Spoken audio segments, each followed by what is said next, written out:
Praise the lord. ఈరోజు దేవుని వాగ్దానము. పర్వతములు తొలగిపోయినను, మెట్టలు తత్తరిల్లినను నా కృప నిన్ను విడిచిపోదు. యెషయా గ్రంథము 54వ అధ్యాయం 10వ వచనం. ఈ వాక్యం ద్వారా మనం తెలుసుకోవాల్సిన విషయం ఏంటంటే, పర్వతాలు చాలా బలమైనవి కదా.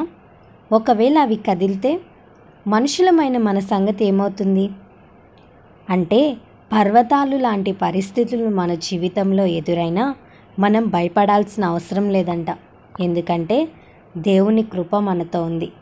ఆయన కృప మనతో ఉన్నప్పుడు ఎలాంటి భీకరమైన పరిస్థితులు ఎదురైనా, ఎలాంటి భయంకరమైన పరిస్థితులు ఎదురైనా మనం కదల్చబడము, ఏ మాత్రం కీడు అనుభవించము, ఏ హాని మనకు అంటదని దీని అర్థం. ఈ ఉదయకాల సమయంలో ఇలాంటి సమస్యలే నీ జీవితంలో ఉన్నాయా? నీవు నమ్ముకున్నవారు, నీతోనే ఉంటానని చెప్పినవారు అర్ధాంతరంగా నీ చేయి విడిచిపెట్టారా? నిన్ను ఎంతో ప్రేమించే నీ తల్లిదండ్రులు, నీ బిడ్డలు, నీ భార్య, నీ భర్త నీకు దూరమైపోయారా? ఈ లోకాన్ని విడిచి వెళ్ళిపోయారా? ఇలాంటి పరిస్థితి నీకు ఎదురైనా నీవు భయపడద్దు. నా జీవితం ఏంటి, ఇక నేను ఎందుకు బ్రతకాలి, నాకు మనుగడ ఎలా జరుగుతుందని వేసారిపోవద్దు.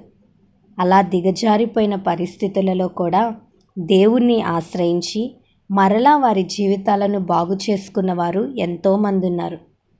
కాబట్టి నీకున్న శ్రమలను బట్టి, నీకున్న కష్టాలను బట్టి బాధపడకు, దిగులు పడకు. దేవుని యందు విశ్వాసం ఉంచు. దేవుని కృప నీతో ఉందని మర్చిపోవద్దు. మనుషుల్లాగా దేవుడు నిన్ను విడిచిపెట్టేవాడు కాదు. నిరంతరం నీతో ఉండి నీకు సహాయం చేసి నిన్ను నడిపించేవాడై ఉన్నాడు. కాబట్టి దేవుని యందు విశ్వాసం ఉంచి, దేవునిని ఆశ్రయించి దేవుని దీవెనలు పొందుకుందాం. అట్టి కృప దేవుడు మనందరికీ దయచేయునుగాక. ఆమేన్. ఈ వీడియో మీకు దీవెనకరంగా, ఆశీర్వాదకరంగా అనిపించినట్లయితే లైక్ చేయండి, షేర్ చేయండి, కామెంట్ చేయండి, సబ్స్క్రైబ్ చేసుకోండి. మీ ప్రార్థన అవసరతలను మాకు కామెంట్ రూపంలో తెలపండి. మీ కొరకు తప్పక ప్రార్థిస్తాం. God bless you.